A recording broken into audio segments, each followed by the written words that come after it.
கிறிஸ்துக்கள் அன்பான தேவனுடைய பிள்ளைகளே, ஆண்டவரும் உலக இரட்சகருமான இயேசு கிறிஸ்துவின் இணையற்ற நாமத்தினால உங்கள் எல்லாரையும் வாழ்த்தி ஆசீர்வதிக்கிறேன். இந்த டிசம்பர் மாதம் 1ஆம் தேதி மங்கள வார்த்தை நிகழ்ச்சி மூலமாக உங்கள் ஒவ்வொருவரையும் நேரடியாக உங்கள் வீடுகளிலே சந்திக்கிறது எனக்கு ரொம்ப சந்தோஷம். கர்த்தர் உங்களை ஆசீர்வதிப்பாராக. இப்போதான் வருஷம் தொடங்கின மாதிரி இருக்கு. அதுக்குள்ளால வருஷத்தின் கடைசி மாதத்துல நம்ம வந்துட்டோம். கடந்த 11 மாதங்கள் கர்த்தர் நம்மை கண்ணின் மணி போல காத்ததற்காய் உங்களோடு இணைந்து, உங்கள் குடும்பத்தோடு இணைந்து என் ஆண்டவருக்கு கோடி ஸ்தோத்திரங்களையும் நன்றி பலிகளையும் காணிக்கையாய் சமர்ப்பிக்கிறேன். 11 மாதங்கள் கர்த்தர் நம்மை கண்ணின் மணி போல காத்தார். 11 மாதங்கள் நம்முடைய தேவைகளை எல்லாம் சந்தித்தார். 11 மாதங்கள் பிரச்சனை இருந்தது. ஆனால் பிரச்சனையின் மத்தியிலே கர்த்தர் இருந்து நம்மை ஆச்சரியமாய் நடத்தினார். எனவே உங்க எல்லாரோட சேர்ந்து ஆண்டவருக்கு முதல்ல நன்றி சொல்லிட்டு இந்த புதிய மாதத்துக்குள்ளால இந்த டிசம்பர் மாதம் 1ஆம் தேதி உங்களை காலடி எடுத்து வைக்கும்படி நான் அன்போடு கூட வரவேற்கிறேன். கர்த்தர் உங்களை ஆசீர்வதிப்பாராக. பொதுவாக டிசம்பர் மாதம்னாலே 2-3 காரியம் நமக்கு ஞாபகத்துக்கு வரும். அதில் ஒன்று வருஷ கடைசி ஆண்டவருக்கு நன்றி சொல்லிக்கிட்டே இருப்போம். இன்னொன்று புதிய வருஷத்திற்கு நம்மை ஆயத்தப்படுத்தும்படி நம்மளை பரிசுத்தம் பண்ணுகிறது. 3வது ரொம்ப முக்கியமானது கிறிஸ்து பிறப்பின் பண்டிகையை இந்த டிசம்பர் மாதத்தில் நம்ம கொண்டாடுகிறோம். இந்த டிசம்பர் எப்போவுமே ரொம்ப ஸ்பெஷலான ஒரு மாதம். இந்த ஸ்பெஷலான மாதத்திலே இந்த மாதம் உங்களுக்கு ஸ்பெஷலான மாதமாய் அமையும்படி ஆண்டவருடைய ஸ்தானாதிபதியாய் நான் உங்களை ஆசீர்வதித்து இப்பொழுது இந்த புதிய மாதத்திற்கான மங்கள வார்த்தைக்கு கடந்து செல்லுவோம். ஒரு அழகான வசனம் சங்கீதம் 138:8 சொல்லுகிறது, கர்த்தர் எனக்காக யாவையும் செய்து முடிப்பார். 1ஆம் தேதி ஆண்டவர் உங்களுக்கு வீடு தேடி வந்து சொல்றாரு, நான் உனக்காக யாவையும் செய்து முடிப்பேன். வருஷத்தின் முடிவு மாதத்துக்குள்ளே வந்திருக்கிறீர்கள். முடிவுக்கு வராத உங்கள் பிரச்சனைகள் முடிவுக்கு வரும். முடிவுக்கு வராத உங்கள் வழக்குகள் முடிவுக்கு வரும். முடிவுக்கு வராத சில பெண்டிங்கில் இருக்கிற காரியங்கள் எல்லாவற்றையும் கர்த்தர் நல்லபடியாக முடித்து தருவார். பாதியில் நிற்கிற வீடு கட்டி முடிக்கப்படும். பாதியில் நிற்கிற உன்னுடைய வேலை அது நல்லபடியாக ஒரு முழுமை அடையும். ஆண்டவர் சொல்லியிருக்காரு, செருபாபேல் மூலமாய் தொடங்கினதை செருபாபேல் மூலமாகவே முடிப்பேன். நிறைய பேர் வருஷ தொடக்கத்தில் சில காரியங்களை தொடங்கினீங்க, வருஷம் முடிவு வரப்போகுது, இன்னும் அதுக்கெல்லாம் வெளியே வர முடியலை, முன்னேறி போக முடியலை, முடிச்சிட்டு வெளியே வர முடியலை, முடிக்காமலும் வெளியே வர முடியலை அப்படின்ற ஒரு சூழ்நிலையில் இருக்கீங்கன்னா இன்றைக்கு இந்த வார்த்தை உங்களுக்கு ஒரு ஆசீர்வாதமான வார்த்தையாகவும், கர்த்தர் உங்களுக்காக யாவற்றையும் செய்து முடிப்பார், உங்களுக்காக யாவற்றையும் செய்து முடிப்பார் என்ற வார்த்தையின்படி கர்த்தர் முடித்து தருவார். இன்னொரு அழகான வசனம் நோவாவை குறித்து சொல்லும் பொழுது, நோவா அப்படியே செய்தான், தேவன் தனக்கு கட்டளையிட்டபடியெல்லாம் கட்டி முடித்தான் அப்படின்னு ஒரு அழகான வசனம். அப்படின்னு ஆண்டவர் ஒரு ப்ராஜெக்ட் கொடுக்குறாரு, இந்த பேழையை பண்ணுப்பா. வயசு முதிர்ந்த வயசு தான், அவனுடைய திராணிக்கு மிஞ்சின காரியம்தான். ஆனாலும் ஆண்டவர் சொல்லிட்டாருன்னு அவன் தைரியமாக இறங்கி செய்ய ஆரம்பித்தான். இவ்வளவு இன்னும் மெட்டீரியல் அந்த பேழையை பண்ணணும், இவ்வளவு ஆழம் இருக்கணும், இவ்வளோ அகலம் இருக்கணும், இந்த இடத்துல ஜன்னல் வைக்கணும், இந்த இடத்துல கீழ் பூசணும், இந்த மெட்டீரியலில் வைக்கணும். அப்போ ஆண்டவர் கொடுத்த அந்த ப்ளூ பிரிண்ட் படி அப்படியே செய்து முடித்தான், அப்படியே கட்டி முடித்தான். நோவா அப்படியே செய்தான், தேவன் தனக்கு கட்டளையிட்டபடியெல்லாம் கட்டி முடித்தானாம். இன்னைக்கு கர்த்தர் உங்களுக்கு யாவற்றையும் செய்து முடிப்பார். உங்களுடைய பிள்ளைகளுடைய திருமண காரியங்கள் பாதியில் நிற்குதா, ஆண்டவர் செய்து முடிப்பார். திருமணம் ஆகியும் பிள்ளைங்க வாழாமல் இருக்காங்களா, நல்லபடியாக அவர் வாழ்வதற்கு கர்த்தர் ஒரு வழி திறப்பார். இந்தந்த வழக்குகளில் ஒரு தெளிவே வராமல் இருக்கிறீங்களோ அது எல்லாத்துக்கும் ஒரு முடிவு ஆண்டவர் கொண்டு வருவார். ஆனால் அந்த முடிவு நல்ல முடிவாக இருக்கும். கர்த்தர் கொண்டு வருகிற முடிவு நல்ல முடிவாக இருக்கும். சில நேரங்களில் நம்மவா சில முடிவை ஃபோர்ஸ் பண்ணி எடுத்துருவோம். அந்த முடிவினால சில நேரத்தில் நம்ம நஷ்டங்கள் இழப்புகளை சந்திச்சிருப்போம், அதுதான் உண்மை. ஆனால் இன்னைக்கு ஆண்டவர் சில காரியங்களில் தலையிட்டு அந்த காரியத்தை ஒரு முடிவு கொண்டு வரும்பொழுது அது ஸ்மூத்தாக இருக்கும், பெஸ்ட்டாக இருக்கும், பர்ஃபெக்டாக இருக்கும். அதில் நஷ்டம் வராது. அது கண்டிப்பாக உனக்கு நன்மையாகவே தான் இருக்கும். அதில் ஒரு ப்ராஃபிட் இருக்கும், அதில் ஒரு நல்லது நடக்கும்.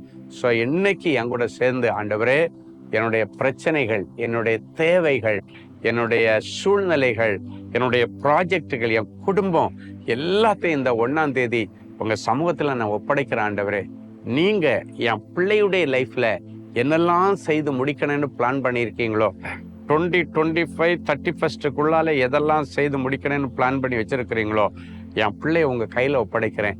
நீங்களே அவன் கூட இருந்து அதை செய்து முடிச்சிருங்கப்பா.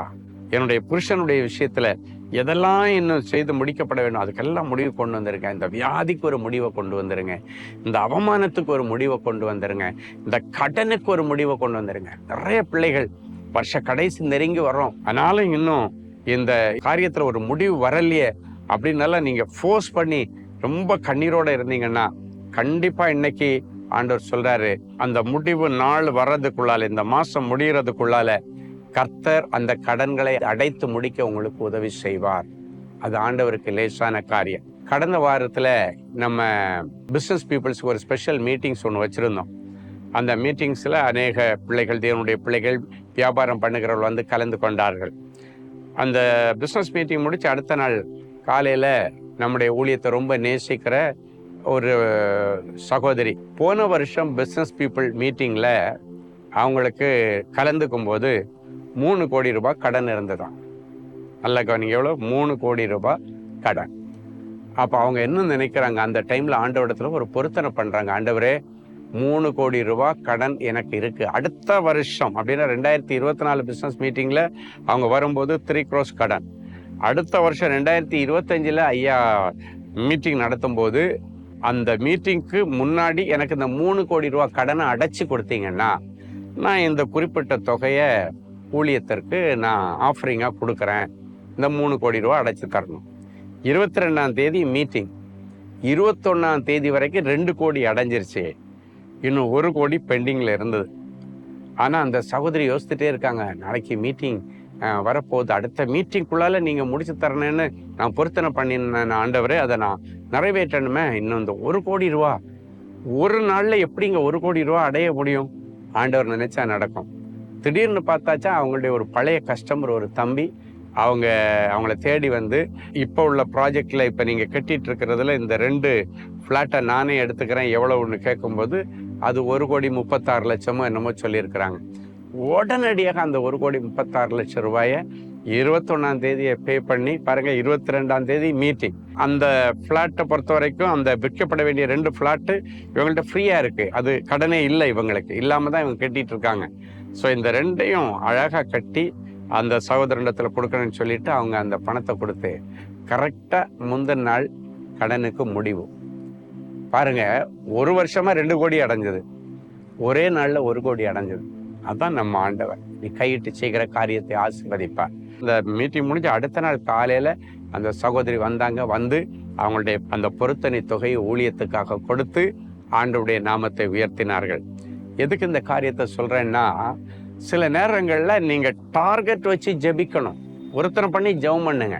ஆண்டவரே, இந்த நாளைக்குள்ளால இந்த கடன் முடியணும். அந்த சகோதரி என்ன பொருத்தனை பண்ணாங்க பாருங்க, இந்த வருஷம் நான் இந்த பிசினஸ் மீட்டிங்ல கலந்துக்கிறேன், அடுத்த வருஷம் பிசினஸ் மீட்டிங்குள்ளால 3 கோடி ரூபாய் கடன் அடைக்கணும். ஆனால் நல்லா ஹார்ட் ஒர்க் பண்ணாங்க, ஓடினாங்க, மடமடன்னு கர்த்தர் கடன்களை அடைத்தார். உங்களுக்கு அப்படி செய்வார். ஸோ முடிவுக்கு வராத காரியங்கள் எல்லாம் உடனடியாக முடிவுக்கு வரும். சரி, கண்களை மூடி ஜெபிக்கலாமா? அன்பான ஆண்டவரே, உமக்கு நன்றி, இந்த நல்ல காலை வேளைக்காக உமக்கு நன்றி செலுத்துகிறோம். ஆண்டவரே, நீர் ரொம்ப பெரிய ஆண்டவர். நிறைய காரியங்கள் என் பிள்ளைகளுக்கு முடிக்க முடியாம பாதியில வச்சு திணறிட்டு இருக்கிறாங்க. இந்த காரியங்களை எல்லாம் உம்முடைய பாதப்படியில நாங்கள் வைக்கிறோம்.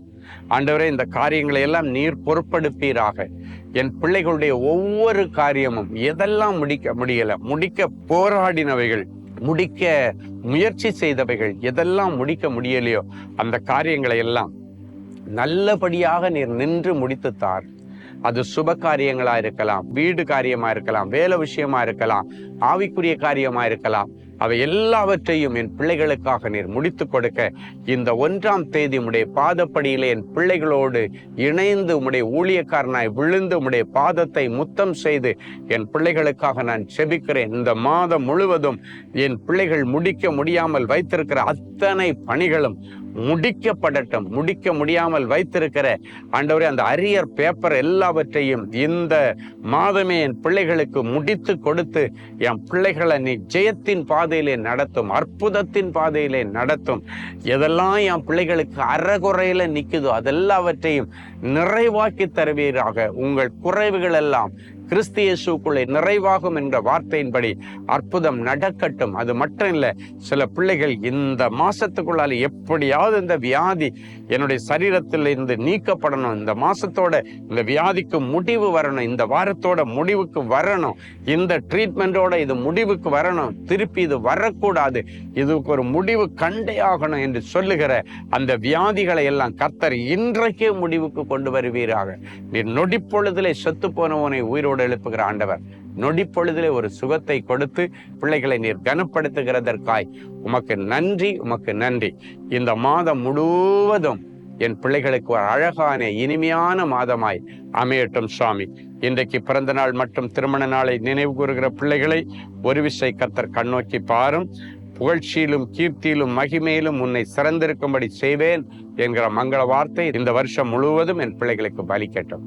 இயேசுவின் மூலம் பிதாவே, ஆமேன், ஆமேன். அன்பு தேவனுடைய பிள்ளைகளே, இந்நிகழ்ச்சியின் மூலம் நீங்கள் பெற்றுக்கொண்ட ஆசீர்வாதங்களையும் உங்கள் ஜெப விண்ணப்பங்களையும் அனுப்ப வேண்டிய முகவரி: தேவனின் அன்பு ஊழியங்கள், Vinayak avenue, OMR road, Okkiyam, Thoraipakkam, Chennai 600097. மேலும் 24 மணி நேர ஜெப உதவிக்கு 044-24547-999 மற்றும் 9941150999 என்ற எண்களுக்கு தொடர்பு கொள்ளுங்கள்.